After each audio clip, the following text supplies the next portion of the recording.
Did you know that in Japan, 42% of unmarried men in their 20s have never had a girlfriend? No!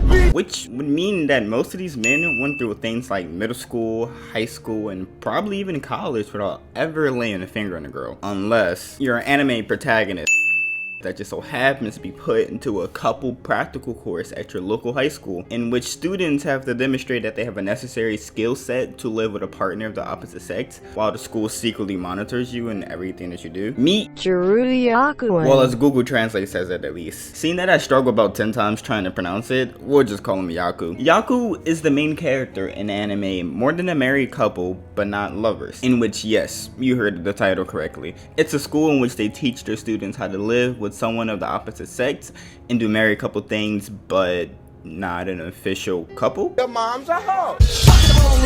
I feel like I've seen this somewhere.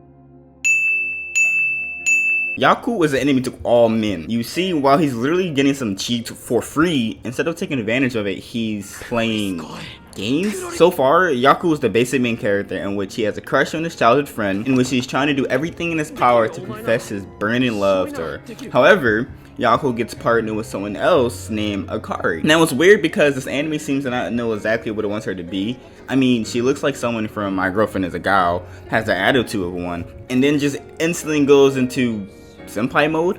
Now, Yaku and Akari are both partnered together in their couple course, in which they have to do a couple things to earn points.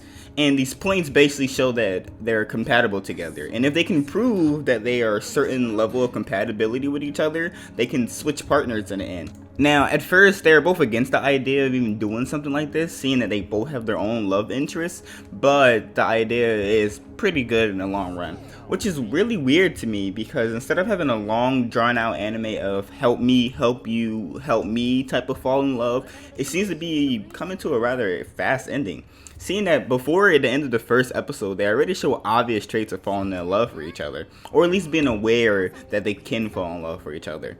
Now, although it's pretty obvious that this anime is already similar to existing romance titles out there, I'm still hooked. And no, it's not because of the fact that every outro is basically the intro to a Pornhub video. その謎はすぐ解けた。この声はダメだと思いつつ体が勝手に。But honestly, even though it's pretty obvious where some of the inspiration has come from, I'm actually looking forward to who the main character ends up with. I mean, we learned that he liked his crush, didn't get the chance to actually confess to her because of a miscommunication. He thinks she doesn't like him back, but in reality, she also likes him back and didn't get to confess because of a... You guessed it, a miscommunication. And I have to admit, I'm a sucker for romance animes, and this one so far isn't terrible enough for me to drop, so I'll continue watching it, and you should too.